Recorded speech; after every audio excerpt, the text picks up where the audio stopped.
کے بعد اسی سورہ میں اللہ تعالیٰ نے اپنی قدرت کی نشانیوں کو بیان کرنے کے بعد آیت نمبر 17 میں فرمایا کہ فیصلے کے دن کا وقت مقرر ہے، وہ کسی کے کہنے پہ جلدی نہیں ہوگا، اس کا دن میں نے، اللہ فرماتے ہیں کہ وہ دن مقرر ہے۔ اور پھر علامات قیامت کا بیان فرمایا۔ اس کے بعد فرمایا کہ جہنم سرکشوں کا ٹھکانہ ہے، جس میں وہ مدت دراز تک رہیں گے، اور اس میں انہیں کھولتا ہوا پانی اور جہنمیوں کے زخموں کی پیپ کے سوا کوئی مشروب نہیں دیا جائے گا۔ اس سے آگے پھر سورۃ النازعات شروع ہوتی ہے۔ سورہ نازعات، اس سورت میں یہ بتایا کہ موت کے فرشتے، چونکہ 30ویں پارے کی صورتیں بڑی مختصر ترین صورتیں ہیں، اپنے الفاظ کے لحاظ سے اور اپنے حروف کے لحاظ سے مختصر ترین صورتیں ہیں، تو اس سورہ مبارکہ میں یہ بتایا کہ موت کے فرشتے جہنمیوں کی روح نہایت سختی سے نکالتے ہیں اور اہل ایمان کی روح کو نہایت نرمی کے ساتھ، اور فرمائے اس کے بعد فرشتوں کا ذکر ہے کہ جنہیں کارخانہ قدرت کے معاملات کی تدبیریں تفویض کی جاتی ہیں۔ اس کے بعد پھر قیامت کا اللہ کریم نے ذکر فرمایا ہے۔ اس سے آگے سورہ عبسہ ہے، عبس وتولی ان جاءہ الاعمی۔ ہوا یہ کہ نبی کریم علیہ السلام کچھ لوگوں کے ساتھ بات چیت کر رہے تھے، تو ایک نابینا صحابی آ گیا اور وہ بار بار بات میں مداخلت کرتے تھے، تو حضور علیہ السلام نے ان پر جلال فرمایا۔ اللہ کریم نے محبوب کریم سے کہا کہ محبوب آپ کو اس پہ جلال نہیں کرنا چاہیے تھا، وہ غریب تو آپ کی زیارت کرنے آیا تھا، وہ تو دیدار کرنے آیا تھا۔ اللہ تو اپنے محبوب کو کہہ سکتا ہے نا یہ بات، لیکن امتی اٹھ کے اس بات کا ذکر کرے تو یہ ذرا مناسب نہیں ہے، یہ ذرا مناسب ہے۔ علامہ اسماعیل حقی نے تفسیر روح البیان کے اندر لکھا ہے کہ حضرت عمر فاروق کے زمانے میں ایک امام ہر رکعت میں سورہ عبسہ پڑھتا تھا، ہر روز نماز فجر میں ایک رکعت میں کم از کم وہ سورہ عبسہ پڑھتا۔ تو حضرت عمر کو کسی نے بتلایا تو آپ نے اس کو کہا تجھے اور قرآن مجید نہیں آتا؟ لگا آتا ہے۔ فرمایا پھر یہ کیوں پڑھتے ہو؟ کہنے لگا بس جی میرا دل کرتا ہے۔ تو جناب عمر نے تلوار لے کے اس کی گردن اڑا دی تھی۔ بندہ کون تھا؟ مسجد کا قرآن شریف پڑھتا تھا نا۔ کہتے ہیں جی آپ قرآن پڑھنے والے کے بارے میں یہ لفظ کہہ رہے ہیں، تو بھئی وہ بھی قرآن پڑھتا تھا۔ قرآن بھی اتنی دیر تک فائدہ دیتا ہے جب تک نبی پاک کا ادب رکھ کے قرآن پڑھا جائے، اور اگر ادب ہی نہیں ہے، تعظیم ہی نہیں ہے، توقیر ہی نہیں ہے، وہ جی قرآن میں لکھا ہوا ہے۔ یاد رکھیں ادب پہلا کرینہ ہے محبت کے کرینوں میں۔ تعظیم رسالت کے بغیر کسی قسم کی کوئی عبادت قابل قبول نہیں ہے، اس کو جان لے اور سمجھ لے۔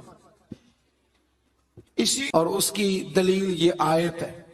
رب فرماتے ہیں میں کریم ہوں، میں معاف کرتا ہوں، میں تمہیں روزی دیتا ہوں، میں تمہارے بغیر مانگے نعمتیں دیتا ہوں، اتنا کچھ دیتا ہوں، اور تم مجھے سے دھوکے میں پڑ جاتے ہو، تم میری طرف سے منہ پھیر لیتے ہو۔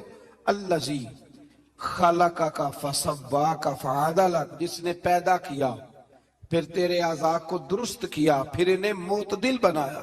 فی ای صورت ما شاء رکبک، الغرض جس شکل میں اس نے چاہا تجھے ترکیب بنا دیا، ترتیب دیا، جس شکل میں چاہا تجھے۔ یہ جس چیز کی جو شکل ہے نا، یہ میرے اللہ کی چاہت ہے، یہ اللہ کی، میرا رنگ روپ بھی میرے رب کی چاہت ہے، اور آپ کا رنگ روپ بھی۔ آپ نے یہ نہیں دیکھنا کہ رنگ کیسا ہے، دیکھنا یہ چاہت ہے میرے رب کی۔ چلیں میں پرانے خیالات کا آدمی ہوں، ایک بات اور کہہ دوں، یہ چہرے پہ داڑھی بھی اللہ کی چاہت ہے، عورت کے چہرے پہ نہیں تو یہ بھی اللہ کی، اور مرد کے چہرے پہ ہے تو یہ بھی اللہ کی چاہت پسند کرنی چاہیے کہ نہیں؟ چلیں جن کو 8-10 سال ہو گئے درس میں آتے وہ تو اب نیکی کر دیں، کو زمانہ بیت گیا وہ ہمارے ساتھ صلح کر لیں، مہربانی کریں۔ وہ تو اب تھوڑی اس طرف توجہ کریں، اللہ توفیق عطا فرمائے۔ تو ارشاد فرمایا کہ کلا بل تکذبون بالدین، یہ سچ ہے کہ تم جھٹلاتے ہو قیامت کے دن کو۔ اگر قیامت کے دن کا تمہیں یقین ہو جائے تو پھر تم برے عمل نہ کرو، لیکن فرمایا وَإِنَّا عَلَيْكُمْ لَحَافِظِينَ، تم پر نگران فرشتے موجود ہیں، کرامن کاتبین یعلمون ما تفعلون، جو معزز ہیں، لکھنے والے، جانتے ہیں جو تم کرتے ہو۔ ان الابرار لفی نعیم، بے شک جو ابرار ہیں، جو نیک لوگ ہیں، وہ عیش و آرام میں ہوں گے۔ نیک کے سیٹھ جو نیک ہوں گے وہ آرام میں ہوں گے۔ وَإِنَّ الْفُجَّارَ لَفِي جَحِيمٍ، اور جو بدکار ہوں گے وہ جہنم میں ہوں گے۔ یصلونہا یوم الدین، داخل ہوں گے اس میں قیامت کے روز، وما ہم عنہا بغائبین، اور وہ اس سے غائب نہیں ہو سکیں گے۔ چلو ہم کوئی داؤ لگا کے تو دوزخ سے نکل جائیں، وہاں سے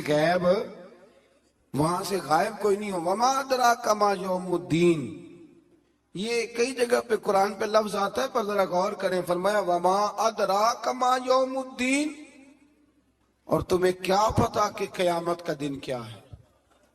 یعنی اتنی آیات میں بیان کر کے قیامت کا ذکر کر کے بھی کہا کہ ابھی تمہیں کیا پتا کہ قیامت کا دن کیا ہے۔ ثم ما ادراک ما یوم الدین، پھر آپ کو کیا علم کے روز جزا کا دن کیا ہے۔ یوم لا تملک نفس لنفس شیئا، یہ وہ دن ہے جس روز کسی نے کچھ کرنا کسی کے بس میں نہیں ہوگا، کسی کے لیے کچھ کرنا کسی کے بس میں۔ والامر یومئذ للہ، اور اس دن سارے کا سارا حکم اللہ کا ہی چلے گا۔ تو فرمایا اس کے لیے تیاری کرو، اس کے لیے آگے بڑھو، اس کے لیے جد و جہد۔ اس سورت کے آخر میں قیامت کے نفسا نفسی کے منظر کو بیان کیا گیا ہے کہ دنیا میں ایک دوسرے پر جان چھڑکنے والے اور محبت کا دعویٰ کرنے والے دامن چھڑائیں گے قیامت میں۔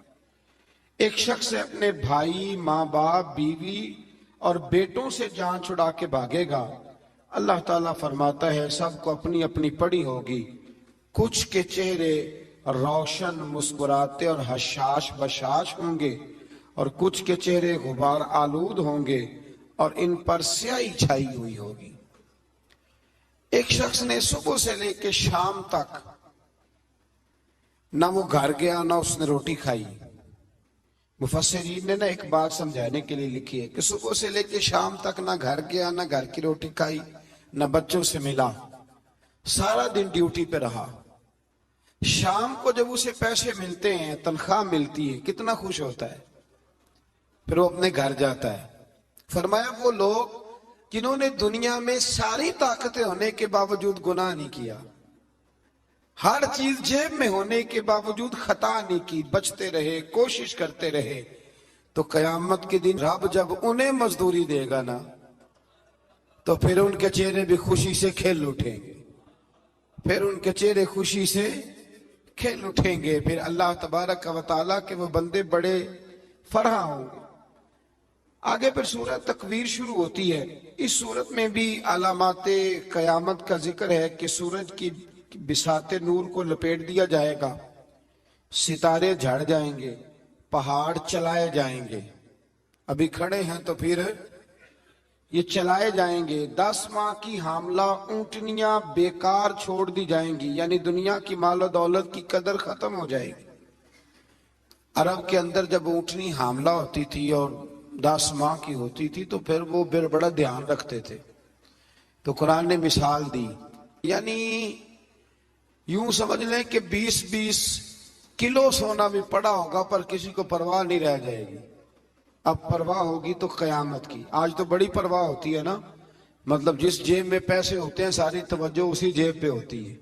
فرمایا اس دن یہ تمہارا عمل ہوگا کہ وہ اونٹنیاں بھی اسی طرح خالی چھوڑ دی جائیں گی، دنیا کی مال و دولت کی قدر ختم ہو جائے گی، وحشی جانور جمع کیے جائیں گے، سمندر بھڑکائے جائیں گے، جانیں ایک بار پھر جسموں سے ملا دی جائیں گی، اور آگے چل کے فرمایا اعمال کے صحیفے پھیلا دیے جائیں گے، دوزخ کو بھڑکایا جائے گا، جنت قریب کر دی جائے گی۔ اور ہر شخص جان لے گا اس نے اپنی آخرت کے لیے کیا ذخیرہ عمل آگے بھیجا ہے۔ اللہ تبارک و تعالیٰ نے قسم کھا کر قرآن مجید اور نبی پاک علیہ السلام کی رسالت کے حق ہونے کا بیان فرمایا ہے۔ پھر اس سے آگے سورہ انفطار شروع ہوتی ہے۔ سورہ انفطار کے اندر بھی کم و بیش اسی طرح کے مضامین اللہ کریم نے بیان فرمائے۔ فرمائے اذا السماء انفطرت، جب آسمان پھٹ جائے گا، وَإِذَا الْكَوَاكِبُ انتَثَرَتْ، جب ستارے بکھر جائیں گے، وَإِذَا الْبِحَارُ فُجِّرَتْ، جب سمندر بہنے لگیں گے، وَإِذَا الْقُبُورُ بُعْثِرَتْ، اور جب قبریں کریدی جائیں گی، زیر و زبر کر دی جائیں گی، عَلِمَتْ نَفْسٌ مَا قَدَّمَتْ وَأَخَّرَتْ، ہر جان جان لے گی کہ اس نے آگے کیا بھیجا ہے اور پیچھے جو چھوڑ کے جائیں گے کچھ لوگ ان کا بھی حساب دیں گے، کہاں سے لے کے چھوڑ گئے، کس طرح کا بینک بیلنس چھوڑ گئے، یہ پتہ چلے گا۔ اور پھر جو انداز ہے نا اس سورہ مبارکہ کا بڑا کمال ہے، کہا یا ایھا الانسان ما غرک بربک الکریم، اے انسان تجھے کس چیز نے دھوکے میں ڈال دیا، تیرا رب تو بڑا ہی کریم ہے، تجھے کس نے دھوکے میں ڈالا، یعنی اتنے کرم والے سے تو نے منہ پھیر لیا، اتنے کریم سے۔ دنیا میں سب سے بڑا اپنی جان پر ظلم کرنے والا وہ شخص ہے جو اپنے پیار کرنے والوں سے منہ پھیرتا ہے۔ پھر آیت نمبر 16 سے اللہ تعالیٰ نے شفق، رات اور چاند کی قسم کھا کے فرمایا قیامت کے دن مشرکین کے لیے سخت اور ہولناک عذاب ہے۔ اتنی قسمیں کھا کے رب فرماتے ہیں کہ مشرکوں کے لیے عذاب سخت ہے۔ تو یہاں لوگ بڑے راضی ہیں ان سے، بڑی ان کی تعریفیں کرتے ہیں۔ اللہ کئی قسمیں اٹھا کے کہتا ہے یہ جہنمی ہیں، یہ دوزخی ہیں، یہاں لوگ بڑے راضی ہیں۔ ہم یقین کریں بڑے بڑے سیانے لوگ، بڑے بڑے سمجھدار لوگ، وہ سمجھتے ہیں کہ اگر امریکہ کا ویزا مل گیا تو پھر سمجھیں بڑی کامیابی ہو گئی۔ ہمارا ایک سنگی ہے، تو ایک دن بیٹھے ہوئے تھے تو ایک صاحب بڑے ذوق شوق سے بتانے لگے کہ میرے پاس نا برٹش پاسپورٹ ہے۔ 2-3 دفعہ انہوں نے کہا تو ہمارا دوست وہ بڑا محبت کرنے والا ہے، کہنے لگا چل بس کر، برٹش پاسپورٹ یہ کدو جنت دی ٹکٹ ہے۔ ایک دفعہ بھی کافی ہے کہ اب بار بار ایک ہی بات کیے جاتے ہو۔ تو یہاں لوگ بڑی دور تک رسائی رکھتے ہیں۔ اصل میں نا ان آیات کا مطلب یہ ہے کہ مومنوں اپنے آپ کو خوش قسمت سمجھا کرو کہ اللہ تبارک و تعالیٰ نے تمہیں میرے رسول کریم کا کلمہ پڑھنے کی توفیق عطا فرمائی۔ کئی قسمیں اٹھا کے کہا یہ جہنم میں جائیں گے۔ پھر سورۃ البروج آتی ہے اس سے آگے۔ اس سورت میں اللہ تبارک و تعالیٰ نے فرمایا کہ جو اللہ پر ایمان لانے کی پاداش میں اصحاب الاخدود، یہ خندق والے لوگ تھے پرانے زمانے میں کچھ ہوئے، ان کو اس طرح قتل کیا گیا کہ انہیں بھڑکتی آگ میں ڈال دیا گیا۔ اور اہل حق کی اس قربانی کا اللہ تبارک و تعالیٰ نے اس سورہ مبارکہ میں ذکر فرمایا۔ اصحاب الاخدود، خندق والے، ان کو خندق میں ڈالا گیا۔ ایک بات صرف کر دیتا ہوں، بڑی لمبی تفصیل ہے، ادھر نہیں جاتا۔ ایک بچی چھوٹی سی نا ماں سے چھین کے کافر بادشاہ نے نا آگ میں پھینکی، سب مومنوں کو پھینک رہا تھا، مسلمانوں کو جو اس دور میں کلمہ پڑھتے۔ تو اس کی ماں کو پکڑ کے وہ پھینکنے لگے تو بچی اندر سے بول پڑی ہے، صاحب اخدود کی بچی اندر سے بول پڑی، کہنے لگی اماں ڈرنا نہ، فٹافٹ آ جا، گری میں آگ میں ہوں پر میرے رب نے مجھے بڑی رحمتیں عطا فرمائی، اللہ نے بڑے کرم سے نوازا ہے، آ جا۔ یہ گر آگ میں رہے ہیں پر خدا کریم تو اپنے فضل سے اسے گلزار بنائے جا رہا۔ تو ان لوگوں کا اس سورہ مبارکہ کے اندر اللہ تبارک و تعالیٰ نے ذکر فرمایا ہے۔ پھر آخر میں سرکار دو عالم صلی اللہ تعالیٰ علیہ وسلم اور مومنین کو تسلی فرمائی کہ فرعون، سمود جیسے بڑے بڑے لشکروں والے سرکشوں کا آج نام و نشان نہیں ہے۔ تو اے مومنوں، یہ تکالیف اور مشکلات بڑی عارضی ہیں، بڑی جلدی اللہ دین کو شان عطا فرمائے گا۔ پھر اللہ نے شان عطا فرمائی نا، پھر اللہ کریم نے نوازا نا۔